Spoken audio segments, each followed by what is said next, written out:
Good afternoon, and thank you for joining us for Mayor Baraka's reopening our resurgence from COVID-19. So, on December 31st, as we were excited about celebrating the new year, as we counted down to midnight and we talked about the endless possibilities for a new decade, who would have thought that a little less than 3 months later, the entire world would shut down? But yet, that is our reality, and here we are. And so we know today that the United States leads the world in 1 million cases of COVID-19, this secret enemy that had been lurking among us probably since December. We also know that unfortunately, 80,000 Americans have lost their lives to COVID-19. In the state of New Jersey, we are the state that's been second in the country to be hit by this disease. And New Jersey has seen 140,743 cases of COVID-19 since we last looked at the numbers. We have lost lives, 9,508 lives. 15,658 of those cases in New Jersey are Essex County cases. We have lost 1,444 of our friends, our families, our colleagues, and this has been devastating. But what's really interesting and sobering is the conversations that are happening around the country about how COVID-19 impacts Brown and Black communities. Black people make up a disproportionate share of the population in 22% of our counties, according to the Washington Post. And those localities account for more than half of the coronavirus cases and almost 60% of coronavirus deaths. What does that mean? So we know that for those of us who have been in the trenches, for those of us who deal with public health and human services, that this is not a surprise.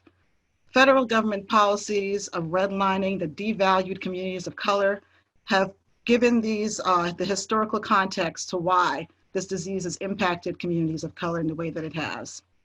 We know that the war on poverty and the federal war on drugs did nothing more than exacerbate the conditions of poverty and drugs in urban communities. And so COVID-19 has unveiled the inequities in our society that we must deal with. This conversation will deal with impact, policy, and strategy for reopening our communities, making them hopefully better than they were prior to COVID-19. Please join me in welcoming the Honorable Ras Baraka, Mayor of the great city of Newark, Vice President of the New Jersey Urban Mayors Association. Mayor Baraka, like many other mayors, has been on the front line of dealing with this pandemic even before shelter in place. Mayors have had to deal with the limited resources that they have, almost being wizards in being able to deal with protecting their communities during this pandemic, and yet providing the services that we know that we depend on municipal government to provide. Mayor Baraka, thank you for hosting this conversation, for creating the space to have it. And I ask you to lay the table for what we'll be talking about this afternoon. Thank you, Barbara. I appreciate it. I just want to thank all of the panelists. It's an esteemed panel that we have here today. It is going to be very, very informative, and the framework that you've laid for us is right on point. We want to discuss this reopening. As a matter of fact, they are already talking about allowing some non-essential businesses to reopen curbside and some other things. And we just had our first reopening meeting today, and that wasn't discussed in it. But so what happens in our community, we have to always be more cautious than everyone else. And I know in the beginning, a lot of people had concerns about some of the things that we were doing in Newark, even referring to them as draconian. But you laid it out, pretty much. Our community is being affected by this more than anyone else. The deaths in our community. There are more African Americans who have died from coronavirus than a dozen different countries around the world. It is incredibly important for us, particularly predominant communities like ours, Black and Brown communities, immigrant communities, to be able to make decisions that are going to benefit us. And we have to be cautious about what we're doing and keep that stuff in mind. And I want to have a discussion about that. and very specific discussion about all of the aspects of it, from health to business, to recreation, to all the other things, to politics, everything that we need to talk about, so our audience can hear what's on the mind of the foremost actors and thinkers in our community. So I appreciate you for hosting it. I appreciate everybody for being on this panel. Thank you, Mayor. I would like to bring in our esteemed panelists and introduce our panelists, starting with the Honorable Ronald Rice Sr., who is a New Jersey State Senator and also President of the Legislative Black Caucus in New Jersey. The Honorable Teresa Ruiz, a New Jersey State Senator, also President Pro Temp of the Senate. Dr. Lamont Rapollet, he is the Commissioner of New Jersey's Department of Education. John Harmon, founder and president of the African American Chamber of Commerce of New Jersey. Carlos Medina is the president and CEO of the statewide Hispanic Chamber of Commerce. Omar Bey is Doctor of Pulmonary and Critical Care Medicine and founder and CEO of OB Healthy. So we're going to start with Dr. Bey. Dr. Bey, I would like you to just lay the framework for how this virus affects our bodies, both our physical and mental state. We want to talk about the correlation between underlying conditions, also known as comorbidity, and how that plays a role in the impact that we've seen with coronavirus on communities of color. We know, for instance, that in New Jersey, 40.9% of the case rate of hypertension are Black people. 31.3% rate of hypertension in the state are Hispanic. We also know that Black people make up a large number of the rates of diabetes and obesity in our state. However, we also know, as people who've been working in the field of public health and human services, that there's also social determinants of health, such as water quality, air quality, housing, the access to education, access to jobs. We know that there are issues that impact our community that also impact health. So can you speak to the what, the how, and the why of coronavirus? What is it? You know, why does it attack our bodies and the communities differently, or maybe more impactfully, because of these social determinants? And how are individuals treated when they show up for healthcare? That also determines the whether or not this virus is something that they can overcome. Can you speak to that, please? Yes, thank you very much. I'm going to share with you that you have 5 minutes, so I'm going to ask you to do miracles in 5 minutes. All righty, thank you very much. Thank you, Mayor, for allowing me to speak and be a part of this esteemed panel. I would like to start out and just state that we're doing better as far as COVID-19. In the hospital, we're there, I'm there every day, but we have a long way to go. As far as from a medical perspective, let's look at it that way. Our hospital admissions are down. The amount of people dying are down, but by no means do you think that we're out of the woods yet. The curve is coming down, but we still have so many people sick from this virus. Let's just start and talk about the infectious nature of this virus. This is it's called Corona-19, and it's a family of viruses. And Corona-19 is a virus that originally started, we feel, from a bat and transformed itself such that it would infect humans. And now we're having that problem throughout the world. So it's a pandemic. Understand that we, at this particular point, because it's so infectious, it's so very important that we understand that we should stay home. Stay home saves lives. That is true. And I can't impress on you more that is one statement that we should state over and over again. As far as what can we do to prevent the spread of this particular virus, because it's so contagious, okay? Washing our hands is very important. For 20 seconds, very, very important. Wearing masks, staying at home, as I stated before, social distancing. We don't understand really how this virus is transferred from one person to another. We really don't understand that yet. Is it droplets, meaning that if I cough, will I give it to someone else? Or if I'm just talking and it's aerosolized, meaning that I just have to talk close enough to you and you will catch the virus. So it's so important that we be mindful of that.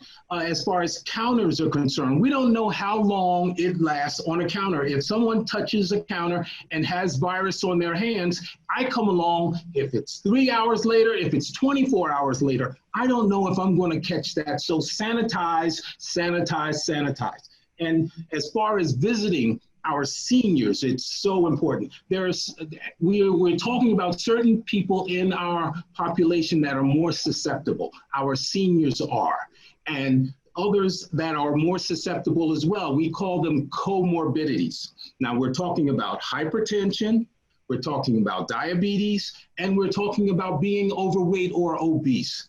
In our communities, the Black and brown communities understand these three seem to have an overwhelming number in our communities. So we're more susceptible, and in being more susceptible, we have a worse outcome. If I go to the ICU each day, I look and I see that so many Black and brown people that come under this category of these comorbidities are having difficult times surviving through this virus, okay? So there are so many other aspects that I'd like to cover, and I'm just going to cover a few more because I know I only have a few more minutes, and I'm trying to get all of this in here. Let's talk about immunity. What is immunity? Immunity is something that each of us have, all right? Our abilities to fight off disease, such as viruses, such as bacteria, is directly associated with how well our immunity works. And that's so important. So if you have diabetes or hypertension, or if you're obese, guess what? Your immunity is decreased. And this virus needs a host, meaning that it needs some place to live. And when it invades our bodies, what happens is it replicates. It wants to live, so it gives birth to many little viruses. And if our immunity is not strong enough to attack and go after this virus and in a way such that we can continue to stay healthy, the virus will overcome our ability to kill it. And so that's where we get the very severe disease from COVID-19, because our immunities just don't have the chance to kill enough of the virus so that we can get well. Understand also, where does it attack the body? Okay, so let's talk about that. It attacks the lung. We know that you become very short of breath, and that's why we need the ventilators, because people just cannot breathe. It attacks the liver in a sense, because the liver is one of those areas that all of our toxins are detoxified in the liver, so it attacks the liver. It also attacks the kidneys. Many of the patients that have severe illness from COVID-19 have kidney failure and need dialysis in just a few days. It attacks Dr. Bay, we're going to ask you to hold additional comments, because you'll be able to come back and share some of the concerns around access as we look to reopening when we get into the next phase. So thank you so much for giving us the framework for that. Thank you. I'd like to turn now to Senator Rice. Good afternoon, Senator. Thank you for being with us. Senator Rice, we know that you've been tirelessly involved in looking at and drafting policy that protects the citizens of this state, and particularly in protection of citizens in communities that are Black and brown. Recently, you sponsored legislation that's looking at making demographic information transparent and available so that we can have an idea of how this virus has impacted various communities across our state. Can you speak to the importance of that type of legislation, and just also give us some idea of what the legislature has been under as they try to deal with making sure they're supporting the executive orders and all the things that are necessary to keep us sheltered in place safely?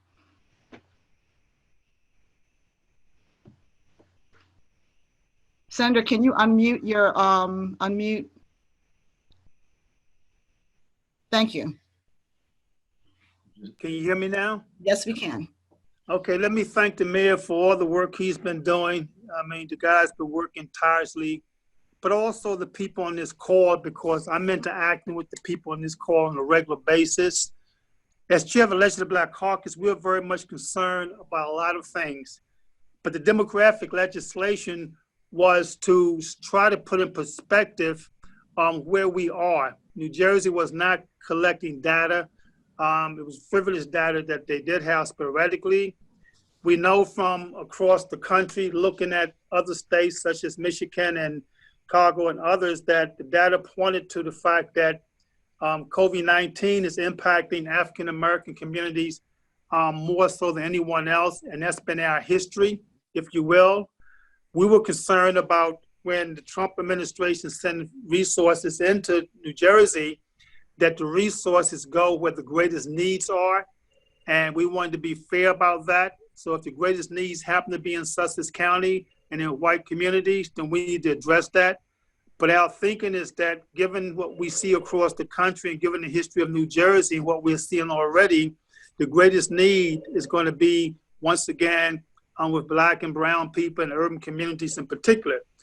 And so the tracking legislation that the governor signed is to put things in perspective about how many people are dying, where's the impact, and the needs also of our medical institutions and the people that are servicing us. You know, it's very interesting that we would have a discussion at the state level on healthcare and reopening the states and never involve the Black doctors. And I'm talking about the New Jersey Medical Association of Black Doctors, where you get a collective perspective. And so we've kind of gotten that organization involved more, but it's still not the level of communication with the administration that we would like to see. But our members are also concerned with demographics, primarily because there is an issue with the education, summer learnings, and what's going to happen to our students who are always behind academically. Now that the schools are closed down, we're looking at and we're concerned about reopening, that there's a racial equity impact assessment done and a framework set up for that, which we're trying to do, because we believe that we're going to have to track the dollars as they come in relating to housing and healthcare and education and everything else. And so we've been very active. I do want those on the call and the public to know that the New Jersey Legislative Black Caucus and our civil rights leaders, partnership, and faith-based leaders, we meet once a week to discuss these issues and to drive legislation. Several of our members, we have 7 members who are presently on the task forces to reopen New Jersey. The Senate President appointed at the request of the Black Caucus, Senator Singleton on the Senate side and Senator Ruiz on the Senate side. And we have 6 members on the Assembly side. 4 of the members are appointed to the committee on reopening. So we expect these members, Black and brown, on these committees, not to be placeholders on the committees, but for us to share information with them that they can go inside and argue our case and stand up for us, and we'll support them internally. And that's pretty much where we are right now. There's a lot of other issues that we can discuss, as we go through the course of this. We know that data mapping is going to be very important to us. And we also know in reopening that voting in person is going to be very important to our communities for a lot of reasons. And also this whole notion of university basic income, where we're trying to put together some proposals to take a look at that. And so it's an all-in situation. We don't know why the governor did not have a lieutenant governor like Vice President Pence to oversee the reopening committee task force, while the other folk take leadership roles.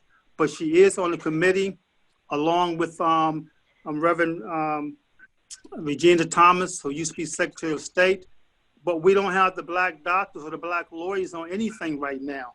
And we're still insisting, or at least requesting, that be done, because you can't talk healthcare policy without the Black Doc Network. You can't talk the legal aspects that have to be challenged or interpreted without lawyers being at the table. If not, we're going to get, to be quite frank, everybody else's interpretation. And we're arguing the Legislative Black Caucus that legislative staff and administrative staff cannot and should not be allowed to define social justice, economic justice, environmental justice, criminal justice reform, and healthcare justice for us. We have to be inside if we're going to open the state.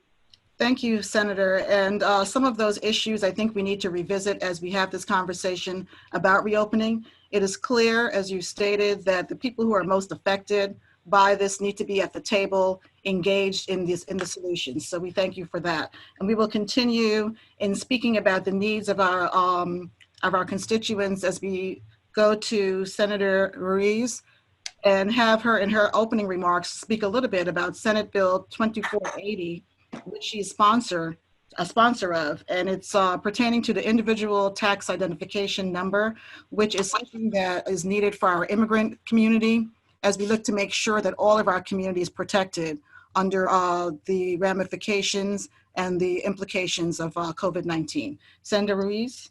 Hi, everyone. Thank you, Barbara. So I just want to echo the sentiment of my colleague, Senator Rice, in thanking the mayor for the Yo Person's effort that he has done in securing the residents of the city of Newark, and to everyone on this call who in their own respective way is contributing beyond the call of measure. This is so uncertain. In the middle of all of this, I just got a text update. We're talking about reopening the state, and now the cases of children are popping up where we don't know if they're COVID related or not with the Kawasaki disease, which brings another level of anxiety for a lot of us parents who are, trying to deal with day to day in just this survival mode. But to your questions, these are uncertain times. I think the most, the truth that has come out of this is that things that many of us have been talking about for decades have surfaced so much to the top that everyone's experiencing a little bit of it, that policymakers can't turn away from it anymore. Particularly as the chair of the Education Committee, I've been screaming from any pulpit that I can that the learning loss in the state between certain sectors of our community, specifically our Black and Brown students, as opposed to their counterparts, has been extraordinary, and that there has to be a better way of bridging that divide. We see that now in a more global sense, where other communities are talking about, I'm sorry, I'm getting feedback, where global communities are talking about learning loss. And there's actually a fundamental conversation about that. In addition to, and I'll talk about the ITIN filers bill in a little bit, I'm heading up an education task force, and those are the issues that we're talking about, where teachers are teaching from their living rooms into our living rooms. Are our families connected? I drafted a bill to make sure that we connect the last 90,000 families that still don't have access to computers, technology, and infrastructure. And unfortunately, that was vetoed. We're talking about what if, in fact, summer learning programs look like for our special ed students, ELLs, and everyone. Will we be back in a classroom setting? What does September look like? Are we going to go to a roster where some students come in and some students work from home? And the thing is that all these issues it's not a one size fits all, because it gets compressed. And I'm sorry, because I can't see myself, so I don't really know if I'm looking at the screen or not at this point.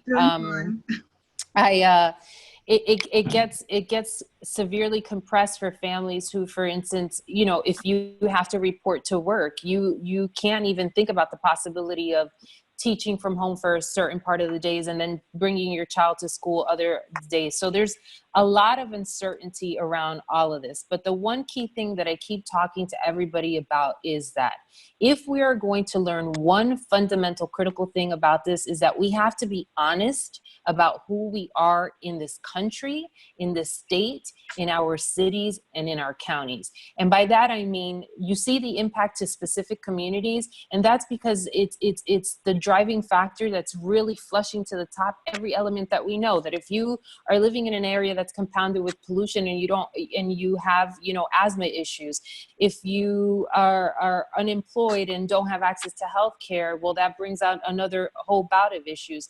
I mean, our areas get compounded, and it's not a health crisis, it's a systemic crisis that has had every avenue of bureaucracy that was supposed to be set up to help communities never really get to the platform where we could elevate someone out of poverty to really achieve the American dream. And that has languaged year after year. We make little inroads, we move the barometer, we move an equation, we move a variable, but we never reinvent ourselves in that space. And that's what I'm hoping that this happens out of this crisis, is that we recognize what the immediate needs are, but we have a complete and implicit responsibility to recognizing that what we are doing has not worked to this point. And so we should start from scratch and make sure that our systems are one filled with equity. And that brings to fold the conversation of the newest bill that I just drafted.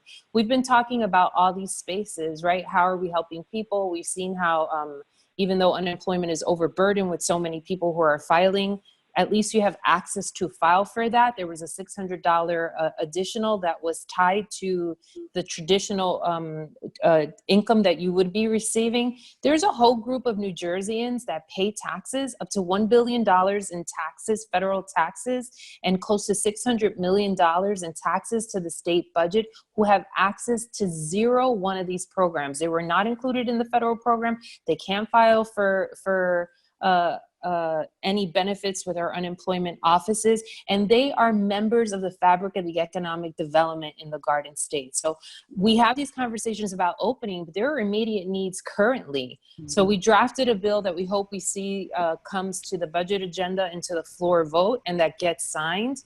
You know, we started with a small number. We have around 140,000 ITIN New Jerseyans in the state. And this bill would only help about a third of those, but at least we in the legislature are having that conversation. You know, we saw stories overnight about the migrant workers down in the farms. I mean, this is, if people are not willing to be honest with each other about what we look like, what we deal with, who we are, and how we're going to create policy, and we have to stop using that financial infrastructure as an excuse. We have to switch the conversation to say, we know now inherently clear what is not working. We have to turn the conversation around to say, where are we going to make these investments so that when something else happens, because this is so we pray for modalities that will help individuals if they get impacted by COVID. And then we look forward to the science world coming up with a vaccine. But these new normals, in 10 years, something else can impact us. And so what I'm calling for is a rearrangement, like a rebirth of who we are in government, to be sure that it's one that's equitable. Thank you, Senator. You made some very critical points. The CARES Act that was passed by the Congress and Senate was the Corona Aid, Relief, and Economic Security Act. And yet it did not provide economic security for a lot of the individuals that we're talking about now, brown and black communities. It was a $2.2 trillion bill that was in appropriations, and we still have to identify ways to improve the lives of the immigrants in our community as well as others in our community. So I thank you for that. You're also talking about the educational needs of children of New Jersey, and I'd like to turn to Commissioner Rapollet at this point. Commissioner, you have been an educator all of your life. You've been engaged in K12 education as well as post-secondary education, and yet I know that you could not have imagined that at some point you'd have had to shut down all in-person education for K-12. And so you had to do that, turn that on a dime. And so my question to you is, what are the takeaways? What have you learned about your schools, about your educators, about the system that we have in place, or maybe lack of a system to deal with some of these issues? We know that there were children who did not have notebooks or laptops or computers, and there were children who, even if they had those, the equipment, did not have Wi-Fi. So in a country that is one of the richest countries in the world, a state that is one of the richest states in New Jersey, how is this possible? How have you dealt with it? Well, thank you, Barbara. First, I want to begin by thanking Mayor Baraka for convening this panel of dedicated leaders and public servants. It's an honor to share a virtual stage with such esteemed colleagues. I think both the Senator Rice and Senator Ruiz, they really kind of gave a great example between the intersection between the impact, policies, and solutions. And hopefully that will kind of draw out some conversation today. So thank you very much, Barbara. I'll be remiss not to start on a note of appreciation for all the families and educators on this town hall. I see the sacrifices that you all are making as we face challenges, I think as everyone said, that no one else has ever imagined. Parents have turned their homes into classrooms. Teachers and administrators are working around the clock to build a virtual and new educational system to meet the students' needs in their homes. The entire Department of Education thanks you for your resolve. To make your sacrifices mean something, I consider it my foremost responsibility to leverage every resource, the DOE, and to power our schools to provide rich and meaningful educational experiences in this new reality, right?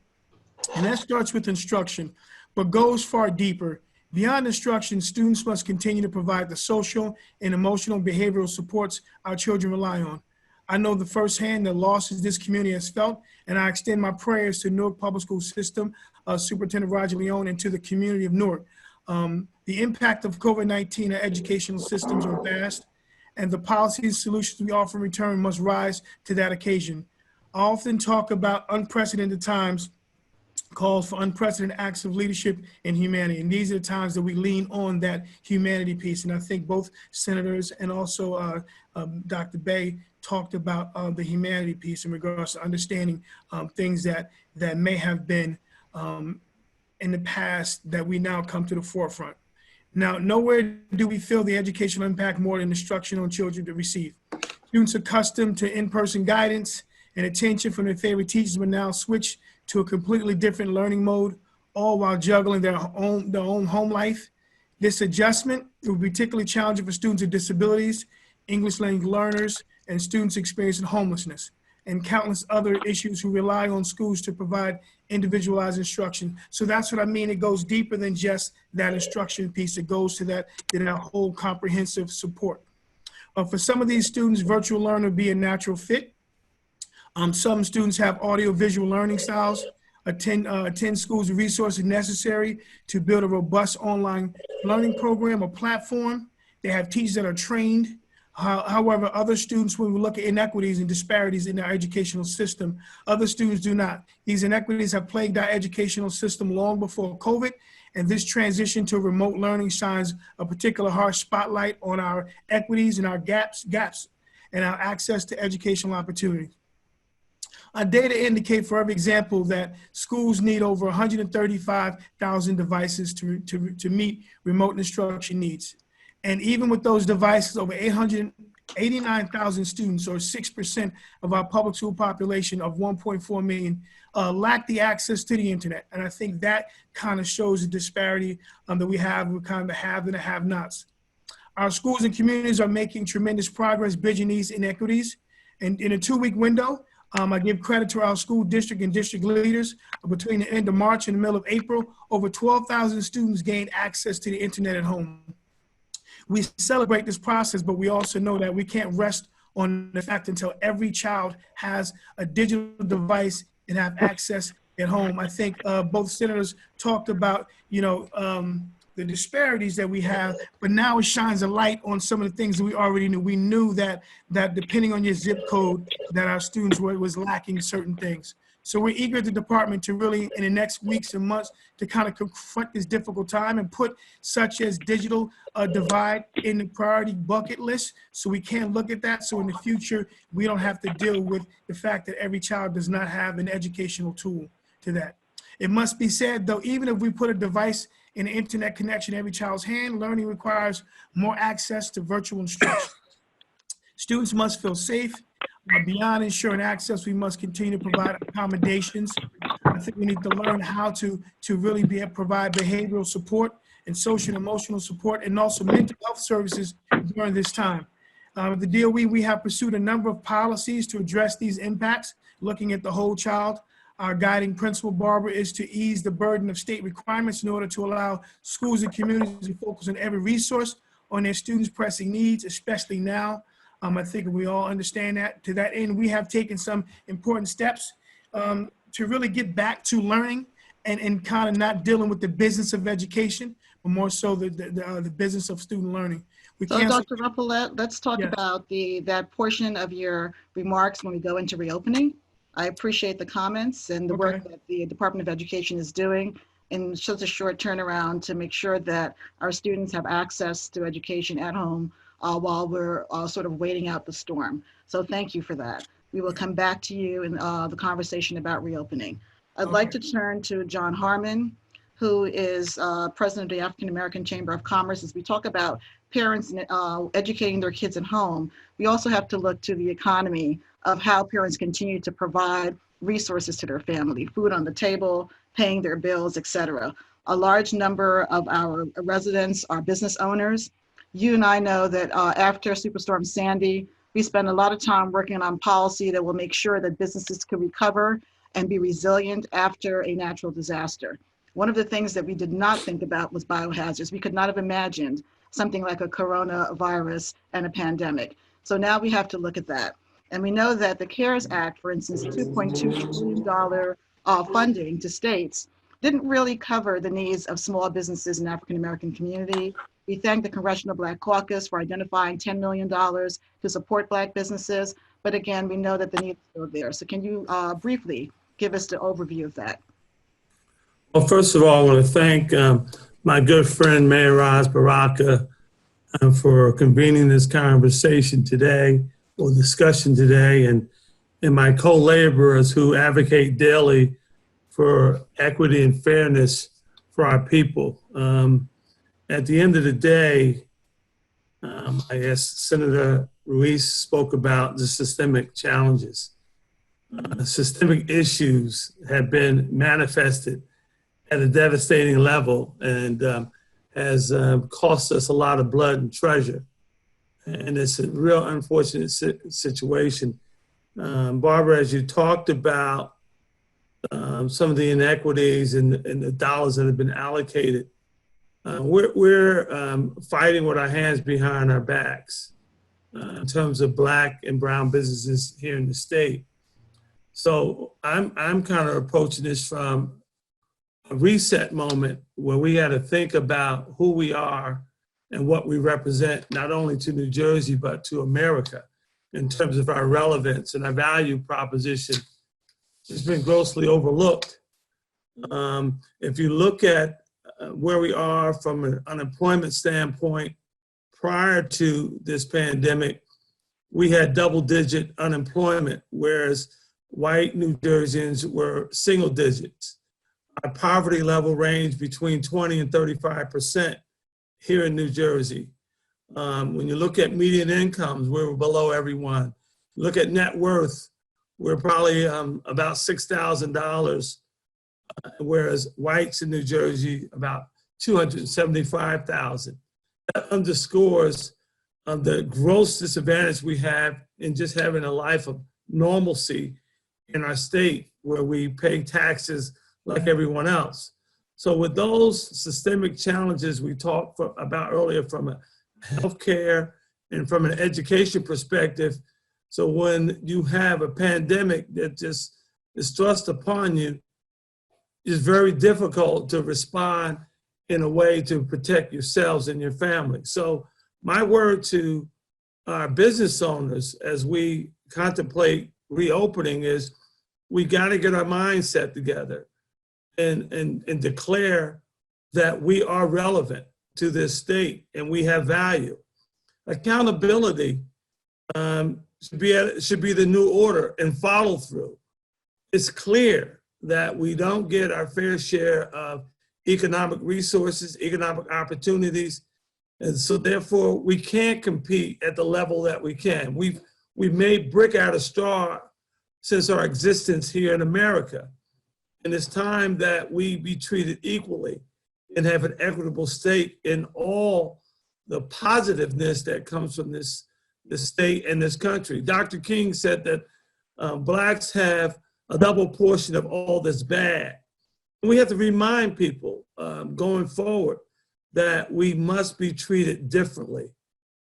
So that's kind of where I want to leave my comments as we prepare for questions. But at the end of the day, 93% of Black business in New Jersey are sole proprietors, which means it's a one-man, one-woman owned shop. which also speaks to the inequity in terms of access to opportunities, resources, and capital. This CARES Act puts some money on the street, and unfortunately, a lot of our businesses have not got equal access to those resources.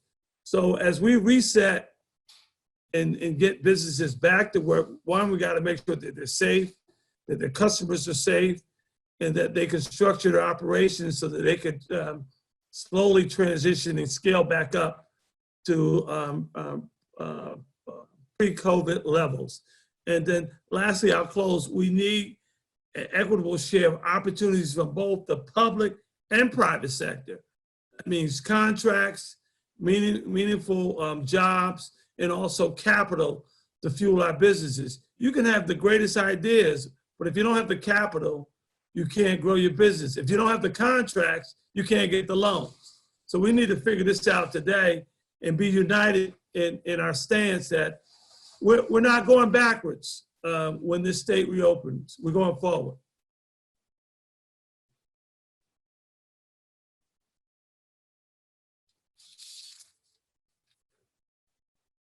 Barbara, Carlos, and state, Carlos, sort of piggybacking on what John stated about the strength of our economy being supported by our Black and Brown business owners. A Stanford study showed that in the past 10 years, Latino businesses grew 34%, while businesses that were non-Hispanic businesses only grew 1%. We know that the pandemic has caused 86% of Latino businesses to close or to have difficulty in managing and maintaining their current business status. So give us a picture of some of the distinguishing factors and some of the things impacting Latino businesses, and we have a few minutes. Sure. I'll start by saying in New Jersey, there's 120,000 Hispanic-owned businesses, and we guesstimate they contribute $20 billion annually to the New Jersey economy. So as that Stanford report pointed out, we're a very vibrant economy. There's a perception versus reality issue. So we're constantly trying to put out that message. And along with partners like John Harmon, we need to let people know the Black and Brown businesses are really the foundation of this economy, even though we're not given that credit. And like John also said about a lot of them being single owner businesses, although we try to train and mentor our members to have a certain amount of money in the bank, money for situations like this, as they're trying to operate their businesses, feed their family, and take care of their community, many of them didn't have, 2 months of reserve in the bank. They just didn't have it. So they're struggling. I could tell you we've helped over 200 members and non-members apply for the PPP loan and the emergency loan. Many of them have at least received the initial $10,000 from the emergency loan, and that should be reopening soon. The payroll protection does have money in there, so I encourage folks to reach out. We do that free of charge. The EDA helped fund us. They helped fund the African American Chamber and some other nonprofit organizations. But we're telling our members, you got to pivot. You got to reinvent yourself. You have to be resilient. The good news is Black and Brown businesses already have to do this, since we have to already work so much harder to be recognized, and we don't have access to years of Rolodexes and other things that help businesses. So we just got to, move ahead and keep supporting each other. If only Black and Brown businesses did more B2B, there's communities that the $1 circulates 7 times within some ethnic communities. We have to really copy that and spend within our communities, shop local, shop diverse. Maybe this, terrible pandemic will help organizations like John and mine who've been talking. I think John and I have been talking for about 8 years. We have to really pressure our members to work together. We have similar struggles, and we just got to help each other. And when able, shop for the insurance agent, shop for the attorney that's diverse, because we're going to be doing a lot of good by doing that. The message I also want to stress is during these times of crisis, let's hold the corporations responsible and remind them, who are your consumers? There's companies in New Jersey that 50% of their income's coming from Black and brown consumers. And yet I look at their board of directors and their C-suite, and they're absent of one Black or brown board member. That's just unacceptable. And when policy is being shaped, as Senator Rice said, if you don't have somebody at the table on your board that has a life experience of 50% of their consumers, your business is going to make mistakes. Your business isn't going to react in a crisis. And I could tell you right now, I'm knocking on a lot of corporations' doors, and I'm not happy with some of the responses there. Well, we gave a large sum of money to this organization. It'll trickle down to you. That's not the answer I want to hear when I know what our buying power represents for that corporation. So I just ask people that are listening here, hold the corporations, hold the companies you spend money with responsible, and hold them accountable for what they're doing during this crisis for our community. Thank you, Carlos. And to that point, there are large businesses who can seek out support for small business in the supply chain, right? Correct. So we have Yep. to make sure that they're also partnering with us as we move into a better place, that they're looking to support small businesses through the supply chain. Let's talk Those about numbers should look the reopening. same, Barbara. If 20, 30, 40% of your consumers are Black and brown, your vendor spend should be 30, 40% Black and brown. I mean, to Absolutely. me, it's not rocket science, but it's something that John and I are constantly banging our heads on the table and trying to educate corporations on. And some are getting it right, but too many still aren't getting it correct. Absolutely. Let's talk about reopening. There's a lot to unpack. Dr. Anthony Fauci said yesterday in his Senate hearing that we have a moral obligation, those of us who are leading communities, leading government, working in businesses, to make sure that we reopen in a thoughtful and intentional manner. We know that a critical part of opening is testing, contact tracing, isolation, and funding. Some of the conversations we're having around funding this afternoon. So I'm going to start with Mayor Baraka and ask him to lead this conversation in terms of what are some of the resources necessary and things that we need to do as we're thinking about reopening in a cautious manner. Is Mayor Baraka?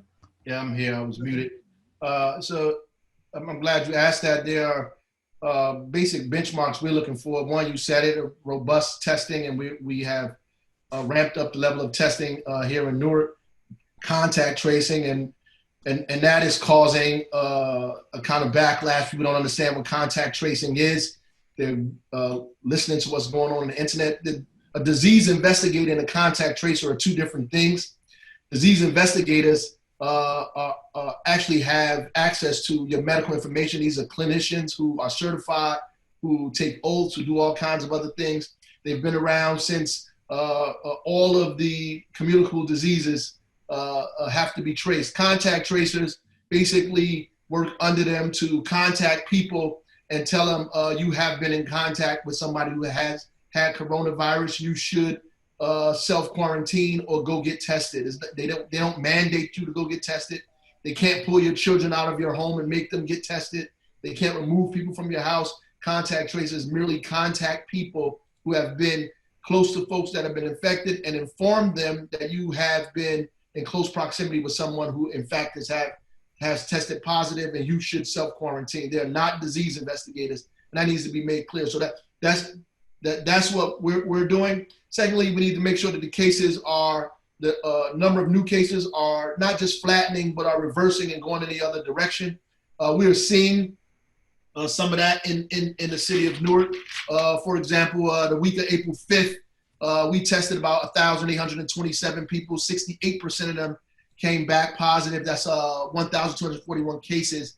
But in April 26th, the week of April 26th, we tested 2,638 residents. So we tested more residents, but only 33% came back positive. That's 848 new cases. So the social distancing is working. We need to see that number consistently go down for more than a 2-week period, and we'll be satisfied with that. We have to have a safe place for people to social distance.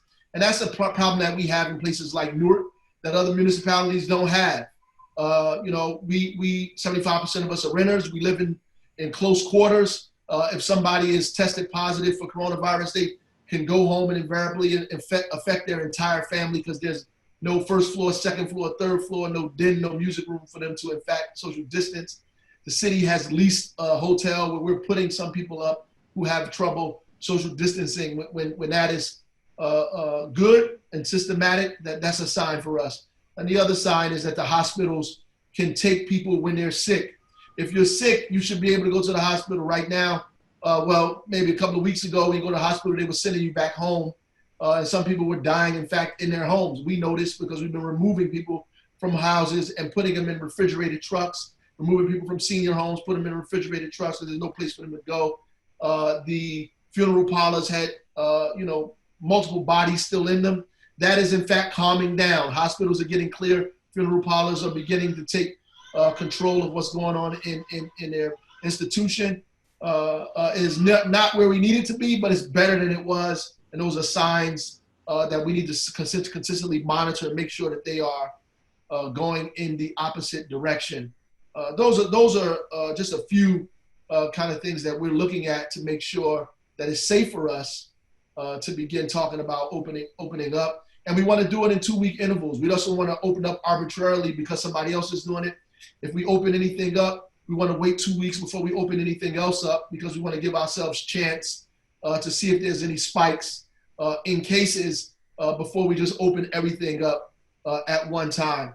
And I think it's time for the last thing is time for some of our employers to look at the amount of employees they allow to work at one time, how many days they let them work, look at shifts, different other things to cut down the number of people that are coming in contact with each other, and also monitor the rate of sickness that's happening in their place. So that when we open up, I don't want people to believe that people aren't going to get sick because there's no cure, there's no vaccine. People are going to get sick when you open up. That's going to happen. What we need to make sure is that there are not a bunch of people getting sick at one time. And two, if people are sick, that there's room for them to go to the hospital and room for them to social distance. Without those things, we can't open up at all. Thank you, Mayor. As we talk about the schools closing again, kids being at home and needing their parents there to supervise and support, Commissioner Repollet, in just a few short minutes that we have, can you share with us what does opening schools look like? What does the new K12 education process look like? And we know that schools are closed for the rest of this year, but what do you think the future holds? So the process will continue the same under Governor Murphy's executive order, unless otherwise. Right now, we're just pretty much planning for summer. I think it's important as we look at summer school to identify learning loss, whether we assess students on their ability that they learned throughout the spring, if not what they lost or gained, and be able to have that in place to provide those compensatory services for our special needs students to make sure that their needs are being met. So that's the kind of the first priority for us is as we start to look at our reopening plan, is looking at exactly what does a summer school look like. First, we're going to follow the guidelines of our Department of Health and CDC guidelines in regards to social distancing. And once we get those minimum standards in place, that we can move from there to do planning. The second thing is that we're working with the Council of Chief State School Officers, which is the commissioners throughout the country and other states, looking at the recovery framework. The topics are continuity of learning, conditions of learning, and also leadership planning and policy and funding, and try to use that as a guide. And then look at maybe operational things such as what is social distancing when it comes to busing, when it comes to cafeteria, when it comes to the lunchroom, when it comes to recess, when it comes to a lot of classroom activities. So we're exploring that right now. We're convening a working group. We also have a member that sits on Senator Ruiz's educational task force to be able to kind of be the policy arm for them and be able to reach out to our superintendents and district leaders and other members of the educational ecosystem to really get information from them in regards to what they see as best practices. Thank you, sir. As we go through with each of our panelists, just give me a minute maybe of what reopening could look like for the state and for businesses. Senator Rice, can you speak a little bit to what the legislature is thinking about as you work with the governor on reopening? Well, the legislature is thinking about a lot of things, but right now, my concentration on the Black Caucus and what we think about it. We recognize that many of the comments made by the Black and Latino Chamber of Commerce is very important to us, economic justice. But we also know that a lot of questions have to be asked. The governor is looking for flexibility with the federal fundings coming down, we think the only way Black and brown people are going to be helped if there is some degree of flexibility. But we also know flexibility can hurt us because it's discretionary. And so they're going to have to tell us, at least the Legislative Black Caucus, and I suspect the Latino Caucus too, when you get these dollars, what are we getting out of it? And that's why we need people at the table, because regardless of what the legislature do, if we're not there arguing the case and giving the input that's needed and forcing that issue collectively throughout the state, we're going to wind up like we have historically, being left out of the pot. And finally, we're very much concerned about the underemployment and those who don't have employment. We're debating the bill now whether we furlough or lay off. And so we have to be concerned about all these things. The social distancing stuff we think we can handle. We're concerned about voting rights and people getting out there to actually vote. Just like if we can go to Costco and social distance and we can have people wrap around liquor stores like I see when I ride through the city on midday, we certainly can let people go out and vote. Thank you, sir. Senator Ruiz? So I can't tell you what the state of New Jersey's reopening is going to look like, because I think it's a never-ending moving marker in the sand, right? So Commissioner Repollet was asked a very direct question. We don't know what schools are going to look like in September. We don't know if it's going to be virtual. We don't know if it's going to be, but that's what this part of this planning process is. I don't even want to talk about reopening because I feel like there's so many immediate things that we have to do currently right now. Are we helping every single resident that lives in the state of New Jersey just get by and live? Are we dealing with all those basic, fundamental, critical issues currently? And for me, that's why I feel like there should be a bucket approach to all of this. Not that you have one conversation without the other, but I feel like we shifted to how are we going to reopen? How are we going to reopen? What is New Jersey going to look like? And I'm still waving my hand like we have 100,000 families who don't have access to technology. How are those students still learning? We have people who haven't collected their unemployment benefits and are getting appointments for August and September. What are we doing for them in the interim for as far as food instability? We have New Jersey residents who only know New Jersey as their home, but are not even seen as a human being because they don't have a social security number or a driver's license. When we pass a driver's license bill, everybody would ask me from different corners of the state why it was so important. Let me break it down why it's so important. When we started testing in the state of New Jersey, it was required for you to drive up in a vehicle for health reasons and security. So that means now if you didn't have a license and you didn't have a car, you couldn't go get tested. When we give out food to families because we want to protect everyone who's in that sector of public service, we're asking you to come in your vehicle. If you don't have a driver's license and you don't have a car and you don't have access to that, you're also precluded from that fundamental thing. So for me, reopening of New Jersey is not about when can someone go get a haircut. Reopening for New Jersey is when is every single one of my students going to be able to log on into a classroom the same way any other person or their counterparts? When is that person who's waiting for their unemployment check going to be able to breathe and say, there's some stability? When is the individual who seems that they are invisible going to get the actual due diligence and respect from policymakers to recognize that they're part of the fabric of the state of New Jersey? That is what the reopening to me looks like in this pandemic. Thank you, Senator. And I want to thank all of the panelists. This is the beginning of what has to be a more in-depth conversation about how we, deal with the issues that are still relevant to us just addressing the pandemic currently, and then how do we think about intentional reopening. I'm going to ask the mayor to close us out with his remarks, and I just want to share with everyone that this session has been recorded and is available to you after we close out. Mayor Baraka? Thank you. I just want to thank all of the panelists for insightful kind of commentary on what's going on. Hopefully the questions that people presented were answered in our commentary as we move forward. I know there are a lot of issues regarding this whole situation, but I want to echo basically what Senator Ruiz ended with. There are I get a lot of questions about people's stores. Can they open up until 10 instead of 8? Can this happen instead of that? And I think that these things are important, but what is most important is making sure that we have life the next day, that people are able to, and their families are safe and that they're protected, that we're able to do everything that we can to equalize the situation in our communities. And I've been saying over and over again that this is our Noah moment. This is our opportunity to get it right, to address all the inequality that exists in this state and in this country. And this is our opportunity to fix it, or at least begin to attempt to fix some of these things and make it easier for us to live. Because as was said, the coronavirus is going to go away, but there may be some other virus that shows up 5 or 10 years from now. And we just have to be prepared to deal with it. And the reason that we are succumbing to it is because of these inequalities and these gaps in the system, the chinks in the armor, the cracks in the foundation that exist, that have been ignored far too long, and we have to repair.